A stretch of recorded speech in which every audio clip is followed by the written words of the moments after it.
Hello everyone, इस video में हम डिस्कस करेंगे यूपीएचएससी असिस्टेंट प्रोफेसर का प्रीवियस ईयर पेपर है और ये पेपर है 30 अक्टूबर को फर्स्ट शिफ्ट में होने वाला पेपर। तो आप चाहें तो इसको डायरेक्ट यूपीपीएससी की वेबसाइट पर मे बी ये अवेलेबल हो। मेरे पास ये खुद के पास रखे हुए थे कुछ पेपर्स, तो उसमें से मैं इसको डिस्कस कर रही हूँ और इस वीडियो में मैं डिटेल में डिस्कस करूँगी हर क्वेश्चन को। तो आप वीडियो को स्किप बिल्कुल मत कीजिएगा, मैं नोट नहीं करूँगी लेकिन उसके बारे में डिटेल में जो भी डिटेलिंग होगी उसको मैं बताऊँगी। सो विदाउट वेस्टिंग टाइम हम क्वेश्चन से स्टार्ट करते हैं। पहला क्वेश्चन है कि Indian institute of ecology and environment है, उसका ऑफिस कहाँ है। तो हेड ऑफिस के बारे में अगर हम देखें तो ये ऑफिस है न्यू दिल्ली में।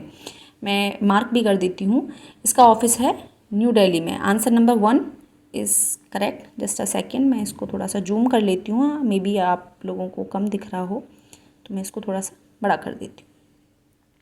अभी आई होप आप सबको बिल्कुल ठीक दिख रहा होगा। तो Indian institute of ecology and environment का जो हेड ऑफिस है वो है न्यू दिल्ली में। सेकंड क्वेश्चन की तरफ हम आते हैं कि which of the following state lies north of tropic of cancer. तो ट्रॉपिक ऑफ कैंसर के नॉर्थ में कौन कौन से स्टेट्स हैं। तो ये इसमें राइट आंसर था मणिपुर। आपको ये पता होना चाहिए कि कर्क रेखा जो है उसके नॉर्थ और साउथ में कौन कौन से स्टेट्स हैं, किन किन स्टेट्स को वो पास करती है। तो ऐसे 8 राज्य हैं जिनको वो पास करती है। आप चाहें तो अपनी नोटबुक में मैप बना सकते हैं इंडिया का और उसमें इसको मेंशन कर सकते हैं कि किन किन स्टेट से टॉपिक ऑफ कैंसर गुजर सकती है। और ये आपको पता भी होगा कि previous year questions are very important और वो रिपीट भी होते हैं। ठीक है, ये क्वेश्चंस रिपीट भी होते हैं, तो प्लीज़ इन क्वेश्चंस को सॉल्व जरूर करके जाएं।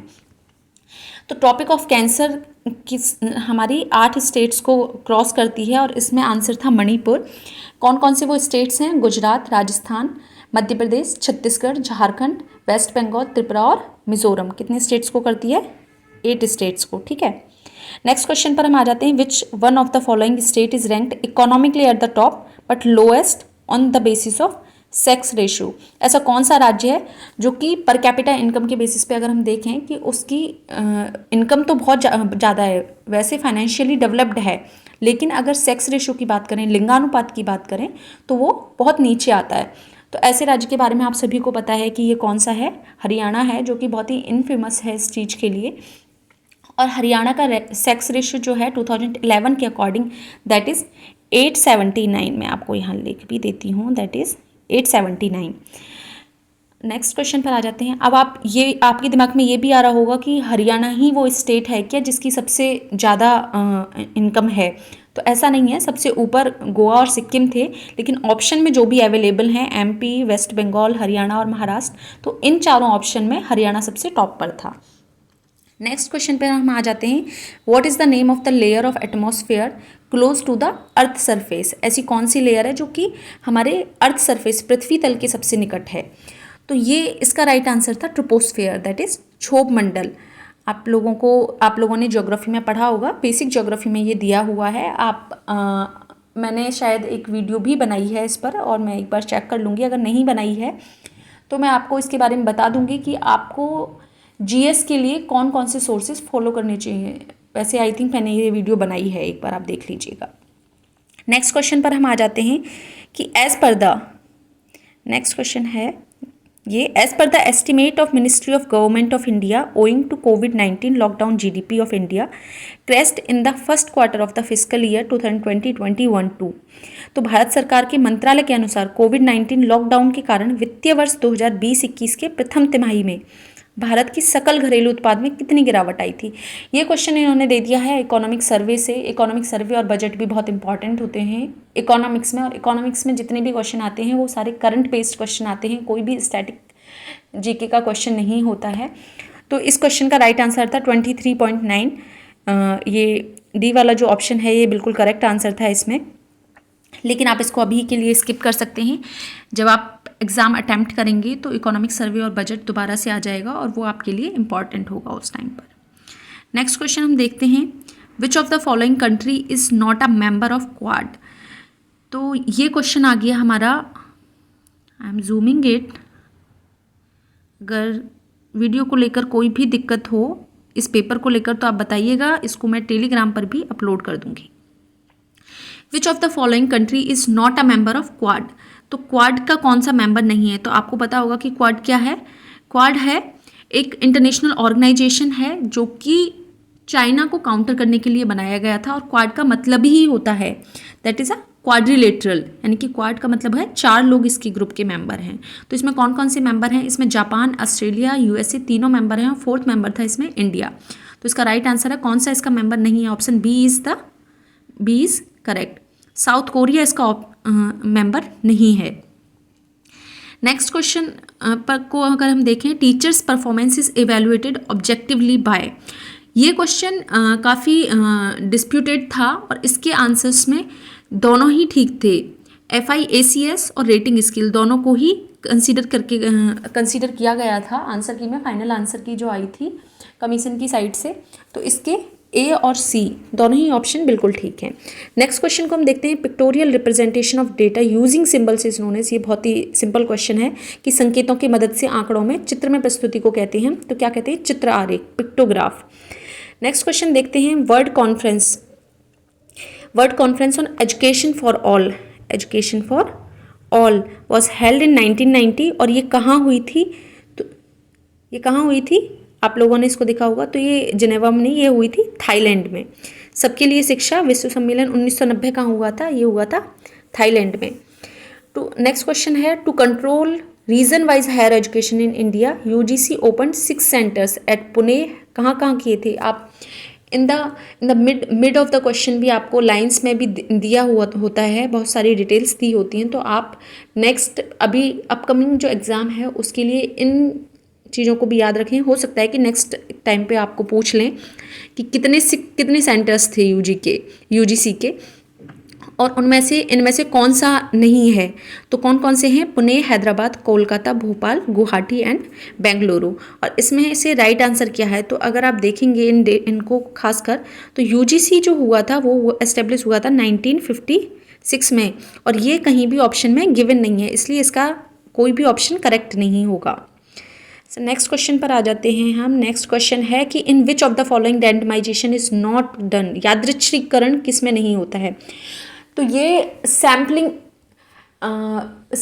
जो है दैट इज़ फेवरेट टॉपिक। आप UGC नेट का पेपर अटैम्प्ट कर रहे हो या फिर आप असिस्टेंट प्रोफेसर के पेपर्स अटैम्प्ट कर रहे हो, और बहुत ही इजी टॉपिक भी है। आप लोगों ने पढ़ा होगा, नहीं पढ़ा है तो आप एक बार पढ़ लीजिएगा इसको। इस टॉपिक से मैं कुछ और भी इम्पॉर्टेंट टॉपिक आपको बता देती हूँ अभी इसी जगह पर, कि अगर आप रिसर्च मैथडोलॉजी RM पढ़ रहे हैं तो कौन कौन से इम्पॉर्टेंट टॉपिक्स हैं RM के। तो RM के टॉपिक में होते हैं हमारे सैम्पलिंग इम्पॉर्टेंट टॉपिक है, इसके अलावा डेटा कलेक्शन के जो मेथड्स हैं दैट इज़ वेरी इंपॉर्टेंट, जिसमें हम देखते हैं क्वेश्चन इंटरव्यू शेड्यूल, उस टॉपिक से एक क्वेश्चन आता है। या फिर क्वेश्चन आता है हमारा हाइपोथेसिस से, नल हाइपोथेसिस, अल्टरनेटिव हाइपोथेसिस, या फिर वो क्वेश्चन दे देते हैं हमारे कि इनमें से कौन से probability sampling, non probability sampling, इनमें से कौन सा नहीं है। तो ये क्वेश्चन बहुत ही इंपॉर्टेंट टॉपिक्स हैं, इनसे क्वेश्चंस आते रहते हैं, तो आप लोग देखिएगा। स्टैटिस्टिक्स से भी कई बार ये क्वेश्चन पूछ लेते हैं। तो इसमें राइट आंसर क्या होगा? रैंडमाइजेशन किस में नहीं होता है? तो वो नहीं होता है पर्पसिव सैम्पलिंग में। बाकी के जो तीनों ऑप्शंस दिए हुए थे यहाँ पर वो सारे के सारे प्रोबेबिलिटी सैम्पलिंग के थे, और पर्पसिव सैम्पलिंग जो है वो है नॉन प्रोबेबिलिटी सैम्पलिंग। तो पर्पसिव सैम्पलिंग में यादृच्छिकरण, रैंडमाइजेशन नहीं होता है। नेक्स्ट क्वेश्चन है, the smallest unit in a digital system is.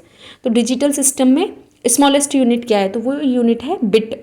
Bit क्यों है? बिट के बारे में आपने पढ़ा भी होगा, that is a binary unit, और ये एक स्मॉलेस्ट यूनिट है। आपने बिट, बाइट और इनके बारे में, इनकी जो क्रोनोलॉजी है, इनके बारे में आपने पढ़ा होगा और इसको नोट भी कर लीजिए।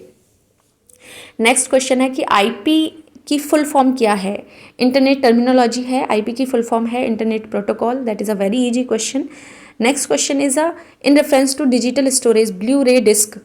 कंप्यूटर के जितने भी क्वेश्चन है बहुत ही सिंपल क्वेश्चन है, एकदम स्ट्रेट फॉरवर्ड क्वेश्चन है, कहीं भी आपको सोचने की ज़रूरत नहीं है, और ये एक प्लस पॉइंट वाले क्वेश्चन होते हैं जो कि आपके बिल्कुल भी गलत नहीं होने चाहिए। इनको, ये वाले क्वेश्चन अगर आपके गलत होते हैं तो बहुत ही आपका स्कोर के लिए, आपके सिलेक्शन के लिए बहुत ही नेगेटिव जाता है ये। तो अगर हम ब्लू रे डिस्क की बात करें तो ये एक एक्सटर्नल स्टोरेज डिवाइस है। नेक्स्ट क्वेश्चन को हम देखते हैं कि which of the following is not a output device. Output device कौन सी है? इनमें से कौन सी नहीं है, आई एम सॉरी, कौन सी नहीं है, तो आउटपुट डिवाइस इनमें से नहीं है, स्कैनर नहीं है। तो कौन कौन सी इनपुट डिवाइस होती हैं और कौन कौन सी आउटपुट डिवाइस होती हैं, ये आपको पता होना चाहिए। तो मैं आपको अभी भी बता देती हूँ कि इनपुट डिवाइस कौन कौन सी हैं। कीबोर्ड है, माउस है, touch pad, scanner, digital camera, microphone, joystick, touch screen, ये जो भी चीज़ हैं ये हैं हमारी इनपुट डिवाइस। आउटपुट डिवाइस में हमारे कौन कौन से आते हैं कि हमारा मॉनिटर है, प्रिंटर है, हेडफोन है, ठीक है, जिनको हम इस तरीके से यूज़ कर रहे हैं। आपको वर्ड से भी समझ में आ रहा होगा कि इनपुट है, आउटपुट है। So this is the difference, this is the way you can make difference. अपने आप को लर्न करने के लिए, मेमोराइज करने के लिए आप इस तरीके से डिफरेंस कर सकते हैं। In the next question we are going to discuss that Pravasi Bharatiya केंद्र एंड फॉरेन सर्विस इंस्टीट्यूट जो है उसको रीनेम कर दिया गया था। तो किसके नाम पर किया गया था? तो ये किया गया था सुषमा स्वराज जी के नाम पर। एक बहुत ही अच्छी हमारी फॉरेन एक्सटर्नल अफेयर्स मिनिस्टर रही थी, विदेश मंत्री रही थी और बहुत ही एक्टिव मेंबर भी थी। तो इनके मरणोपरांत इसका नाम चेंज किया गया था और ये रख दिया गया था सुषमा स्वराज के नाम पर। नेक्स्ट क्वेश्चन, दीपोत्सव 2019 कहाँ पर ऑर्गेनाइज किया था, इसको कहाँ सेलिब्रेट किया गया था? तो उत्तर प्रदेश में अगर दीपोत्सव मनाया जा रहा है तो आप लॉजिक के बेसिस पे भी इसको कर सकते थे कि अयोध्या में ही मनाया जाएगा। अगर बात आती कि कृष्ण जन्मोत्सव कहाँ मनाया जा रहा है तो ये शायद इसका आंसर मथुरा होता। और इसी तरीके से काशी पे भी एक क्वेश्चन आ सकता है, तो वो आता है देव दीपावली का, कि देव दीपावली कहाँ सेलिब्रेट होती है, तो वो होती है काशी में। और प्रयागराज में क्या होता है? प्रयागराज में लगता है कुंभ लगता है, क्योंकि प्रयागराज को संगम भी कंसीडर किया जाता है, संगम सिटी है, 3 नदियों का संगम है, तो प्रयागराज से रिलेटेड ये क्वेश्चन आ जाता है। नेक्स्ट क्वेश्चन है कि नगोजी ओकोंजो जो हैं, नगोजी ओकोंजो इवेला, ये फर्स्ट फीमेल डायरेक्टर जनरल बनी थी उस टाइम पर वर्ल्ड ट्रेड ऑर्गेनाइजेशन की। तो ये किस कंट्री की हैं? तो ये क्वेश्चन इसलिए इंपॉर्टेंट था क्योंकि ये फर्स्ट टाइम ऐसा हुआ था कि कोई महिला इतने बड़े इंटरनेशनल ऑर्गेनाइजेशन की डायरेक्टर जनरल बनी है और ये बिलोंग करती थी नाइजीरिया को। इसका राइट आंसर है डी। ये किसको बिलोंग करती थी? नाइजीरिया को। नेक्स्ट क्वेश्चन है कि which has become the first state in India to implement the national education policy 2020 in the academic year 21-22 में, कि ऐसा कौन सा राज्य था जो कि सबसे मतलब फर्स्ट था इस चीज़ में कि उसने नेशनल एजुकेशन पॉलिसी जो आई थी, NEP जो आई थी, उसको लागू कर दिया गया था। तो ये स्टेट था कर्नाटका। इसका राइट आंसर हो जाएगा कर्नाटका। आप क्वेश्चन को देख लीजिए, आपको पढ़ने में आ रहा होगा अभी। नेक्स्ट क्वेश्चन हम देखते हैं कि 1 megabyte is equal to 1 megabyte किसके इक्वल है? तो ये है 1024 kilobyte. Next question, in reference to, इसमें बताया है कि पर्यावरण प्रदूषण के संदर्भ में कौन सा सही है? तो इसमें तीनों ही सही होंगे, इसमें डिस्कस करने जैसा कुछ नहीं है। बायोलॉजिकल डाइवर्सिटी पे इंटरनेशनल डे कौन से दिन बनाया जाता है, अंतर्राष्ट्रीय दिवस? तो ये बनाया जाता है May 22 को, ठीक है, इसका राइट आंसर होगा May 22। और अंतर्राष्ट्रीय दिवस पर भी एक ना एक क्वेश्चन आ जाता है, but most of the time question वही आता है जो कि थोड़ा न्यूज में रहा होता है। आपको बायोलॉजिकल डाइवर्सिटी के अलावा आपको ये भी पता होना चाहिए कि विश्व पर्यावरण दिवस कब मनाया जाता है, तो वो मनाया जाता है 5 जून को। नेक्स्ट क्वेश्चन है द फोर्थ वर्ड किसको कहते हैं? तो फोर्थ वर्ड हम किसको कहते हैं? अगर आपने पढ़ा होगा तो ये कहते हैं हम लीस्ट डेवलप्ड कंट्रीज़ को। लीस्ट डेवलप्ड कंट्रीज़ इसका सही आंसर होगा ऑप्शन नंबर बी। और डेवलपिंग कंट्रीज़ होते हैं उनको हम कहते हैं थर्ड वर्ल्ड कंट्रीज़, ठीक है। अगर आप लोगों में से अगर ह्यूमैनिटीज़ के स्टूडेंट्स होंगे तो आपने पढ़े भी होंगे कि रॉबर्टसन जो थे उन्होंने इस पे काम किया था, और बहुत सारे और भी ऐसे लोग हैं जिन्होंने डेवलपिंग कंट्रीज़ और डेवलप्ड कंट्रीज़ पर अपनी थियरीज़ दी थी, अपने थॉट्स दिए थे। और उन्होंने एंथनी गिडेंस हैं, उन्होंने बताया था कि किस तरीके से कंट्रीज़ को हम कोर, सेमी पेरीफेरी और पेरीफेरी में डिवाइड कर देते हैं। नेक्स्ट क्वेश्चन हम देखते हैं। ये क्वेश्चन है कि what is the name of the cold local wind belong to Rhine valley? Cold local wind की अगर हम बात करें, this is also one of the favourite topic of the commission. Public service commission का अगर आप पेपर उठा के देख लेंगे, UPPCS का, तो ऐसा कभी नहीं होता है कि एक क्वेश्चन इस टॉपिक से ना आए कि कौन सी विंड कहाँ से गुजर रही है, इस विंड के आसपास के कौन कौन से नेशंस हैं, कौन कौन सी कंट्रीज़ हैं जो इस विंड के आसपास हैं, इसके आसपास की रिवर्स कौन कौन सी हैं, माउंटेन्स कौन से हैं, पासेस कौन कौन से हैं। तो this is the one topic, और आप चाहें तो इस टॉपिक को ल्यूसेंट से कवर कर सकते हैं या फिर घटना चक्र से कवर कर सकते हैं। मैंने डिटेल में एक वीडियो बनाया है कि आपको कौन सा टॉपिक कहाँ से फॉलो करना है, तो आप प्लीज़ उस वीडियो को ज़रूर देखें। And on behalf of that video I can say कि अगर आप उन सोर्सेज को ठीक से फॉलो करते हैं तो you can easily score 25 question, 20+ around 25 भी आप स्कोर कर सकते हैं, क्योंकि इस पेपर में ऐसा कुछ भी नहीं है, ऐसे एक भी क्वेश्चंस नहीं है कि जिनको आप अटैम्प्ट ना कर पाएँ, जो बहुत ही रैंडम हो। मोस्टली टॉपिक्स ऐसे हैं कि जो बहुत ही लाइक कॉमन हैं। तो हम नेक्स्ट इसको देखते हैं कि कौन सी विंड थी, कोल्ड लोकल विंड थी जो blowing down the Rhine valley, तो ये थी मिस्ट्रल विंड थी, और ये स्पेन और फ्रांस के आसपास घूमती है। कुछ और भी विंड्स हैं, लाइक चिनूक है, बोरा है, ब्लिजार्ड है। तो ये कुछ ऐसी विंड्स थी जिनको आपको पढ़ लेना चाहिए। Option B is right. From the point of biodiversity the most prosperous in India. इस क्वेश्चन में मेरे को थोड़ा सा डाउट था, क्योंकि इन्होंने इसका आंसर शायद मेरे को याद आ रहा है कि वेस्टर्न घाट दिया था, या फिर ये डिस्प्यूटेड था, क्योंकि इसमें दोनों ही आंसर्स ठीक हैं, वेस्टर्न और ईस्टर्न घाट। आप लोग मुझे बताइएगा, मैं थोड़ा डाउट में हूँ इसको लेके, क्योंकि जब हम 4 बायोलॉजिकल हॉट स्पॉट की बात करते हैं तो उसमें चारों में ईस्टर्न घाट और वेस्टर्न घाट दोनों आते हैं, लेकिन अगर एक कंसिडर किया जाएगा तो मेरे हिसाब से वो ईस्टर्न घाट होगा, क्योंकि मेरे हिसाब से वो वेस्टर्न घाट होगा। वैसे ईस्टर्न घाट, वेस्टर्न घाट, इंडो वर्मा रीजन और सुंदरलैंड, ये 4 हमारे बायोलॉजिकल हॉट स्पॉट होते हैं। तो इसके आंसर को लेके कमीशन ने इसका क्या आंसर दिया था, मैं उसको लेकर एक बार डाउट में हूँ। मेरी साइड से इसका आंसर वेस्टर्न घाट होगा। नेक्स्ट क्वेश्चन हम देखते हैं, ये मैच द फॉलोइंग था कि विटिकल्चर, वेजिकल्चर, पिसिकल्चर और लैरिकल्चर ये कौन कौन से हैं। तो आपने पढ़ा होगा, विटिकल्चर बिल्कुल ठीक है, ग्रेप्स फार्मिंग। वेजिकल्चर जो है वो हमारा रिलेटेड होता है ट्री फार्मिंग से। वेजिकल्चर हमारा होता है ट्री फार्मिंग से, और पिसिकल्चर हमारा किससे रिलेटेड होता है, तो वो होता है हमारा फिश फार्मिंग से। एंड ओलैरिकल्चर होता है हमारा वेजिटेबल फार्मिंग से। तो इस हिसाब से इसका राइट आंसर हो जाएगा बी। नेक्स्ट क्वेश्चन को हम देखते हैं, ये है कि इनमें से कौन सा बैंक है, which type of bank have been established in India as differentiated bank. तो डिफरेंशिएटेड बैंक के हिसाब से अगर हम देखें तो इसका राइट आंसर होता है हमारा पेमेंट बैंक और स्मॉल फाइनेंस बैंक। और स्मॉल फाइनेंस बैंक और पेमेंट बैंक की रिसेंट एग्जाम्पल हमारा है पेटीएम। तो इसका राइट आंसर हो जाएगा ऑप्शन नंबर 1 और 2, यानी कि 3 सी जो है इसका राइट आंसर हो जाएगा। नेक्स्ट क्वेश्चन देखते हैं, how many times has the financial emergency been declared in India. अभी तक कितनी बार फाइनेंशियल इमरजेंसी लग चुकी है, तो ये एक भी बार नहीं लगी है। इसका डी ऑप्शन बिल्कुल सही होगा। आपको ये भी पता होना चाहिए कि कौन कौन सी इमरजेंसी होती हैं और कौन कौन से आर्टिकल्स में होती हैं। मैं फटाफट से आपको एक्सप्लेन कर देती हूँ ये कि हमारे यहाँ 3 तरीके की इमरजेंसी होती है, national emergency, state emergency and financial emergency. National emergency का आर्टिकल है आर्टिकल 352, 352। स्टेट इमरजेंसी का आर्टिकल है आर्टिकल 356 और फाइनेंशियल इमरजेंसी का आर्टिकल है आर्टिकल 360। नेक्स्ट क्वेश्चन पर हम आ जाते हैं, wild life institute of India कहाँ पर है। तो ये आपको पता होगा, wild life institute of India बहुत ही न्यूज़ में भी रहता है और बहुत ही नोन है मोस्टली लोगों के लिए। ये है देहरादून में, और इसकी स्थापना कब हुई थी, ये हुई थी 1982 में।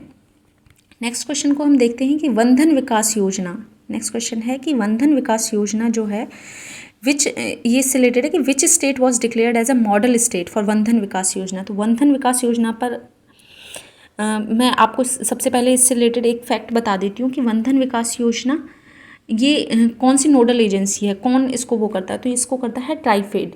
और ट्राइफेड ने किस लिए किया था कि कुछ जो ट्राइबल एरियाज़ होते हैं वहाँ पर वो कैसे अपनी आजीविका को, अपनी लाइवलीहुड को किस तरीके से बेटर कर सकते हैं। उनके कुछ प्रोडक्ट्स होते हैं तो उनकी कैसे हम ब्रांडिंग कर सकते हैं, मार्केटिंग कर सकते हैं। तो उससे रिलेटेड ये एक योजना स्टार्ट की थी गवर्नमेंट ने, सेंट्रल गवर्नमेंट की योजना है। और इसका जो राइट आंसर है वो है option number C, Manipur. Manipur is the right answer. Just a second. Which state was declared as a model state for Vandhan Vikas Yojana. कौन सा राज्य आदर्श मॉडल घोषित किया गया था, तो वो किया गया था मणिपुर। सो इस पेपर में हमने सारे ही क्वेश्चंस डिस्कस कर लिए हैं। ये 30 क्वेश्चंस थे, आप एक बार और देख लीजिएगा। मैं इसको कर देती हूँ। मैं इस पेपर को टेलीग्राम पर भी अपलोड कर दूँगी और टेलीग्राम लिंक वीडियो के डिस्क्रिप्शन बॉक्स में है, आप वहाँ से टेलीग्राम को ज्वाइन कर सकते हैं। यूपीएचसीएससी के सभी पेपर्स को मैं डिस्कस करने की कोशिश करूँगी डिटेल में। अगर आप इसी तरीके की और भी वीडियोस को देखना चाहते हैं तो इस वीडियो को लाइक करें और चैनल को सब्सक्राइब जरूर करें। Thank you so much.